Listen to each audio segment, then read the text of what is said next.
দর্শক, কৃষি হাসপাতালের পক্ষ থেকে স্বাগতম। আমি কৃষিবিদ তুহিন। আজকে সয়েল হেলথ নিয়ে, মাটির উর্বরতা নিয়ে একটি গুরুত্বপূর্ণ তথ্য শেয়ার করবো আপনার সাথে।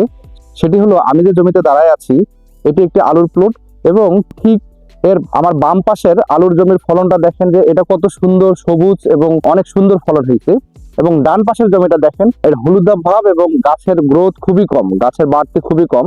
তো এই বিষয়টা হওয়ার কারণ আমাদের কাছে স্পষ্টভাবে ধরা পড়েছে। সেটি হলো যে আমাদের এই 3-4 শতক জমিতে আমরা গত বছরে ভুট্টা করেছিলাম। তো ভুট্টা করলে জমির উর্বরতা কি হারে কমে যায়, সেই বিষয়টি হলো যে আজকে এখানে দৃশ্যমান। ভুট্টা করলে ভুট্টার যেমন প্রধান খাবার নাইট্রোজেন অর্থাৎ ইউরিয়া এবং জৈব সার অর্গানিক ম্যাটার, একইভাবে আলুরও এই ইউরিয়া এবং জৈব সার অর্থাৎ অর্গানিক ম্যাটার প্রধান দরকারি একটা উপাদান। তো এই দুইটা উপাদান ভুট্টা করার কারণে জমি থেকে ব্যাপক হারে কমে যাচ্ছে।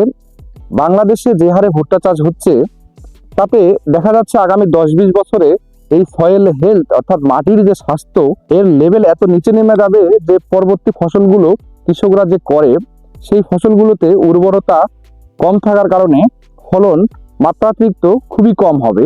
তো ভুট্টা আবাদ করেন আর যাই করেন, মাটির স্বাস্থ্য বিবেচনা করে পরবর্তী ফসলগুলো আপনাদের করতে হবে।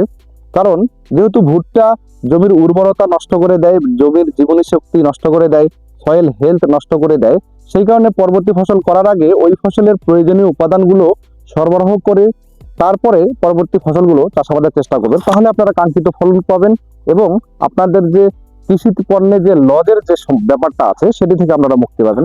তো আপনাদের এই বিষয়টা নিয়ে আজকে আলোচনা করা ছিল। আপনারা সবাই ভালো থাকবেন, সুস্থ থাকবেন, কৃষি হাসপাতালের সাথেই থাকবেন।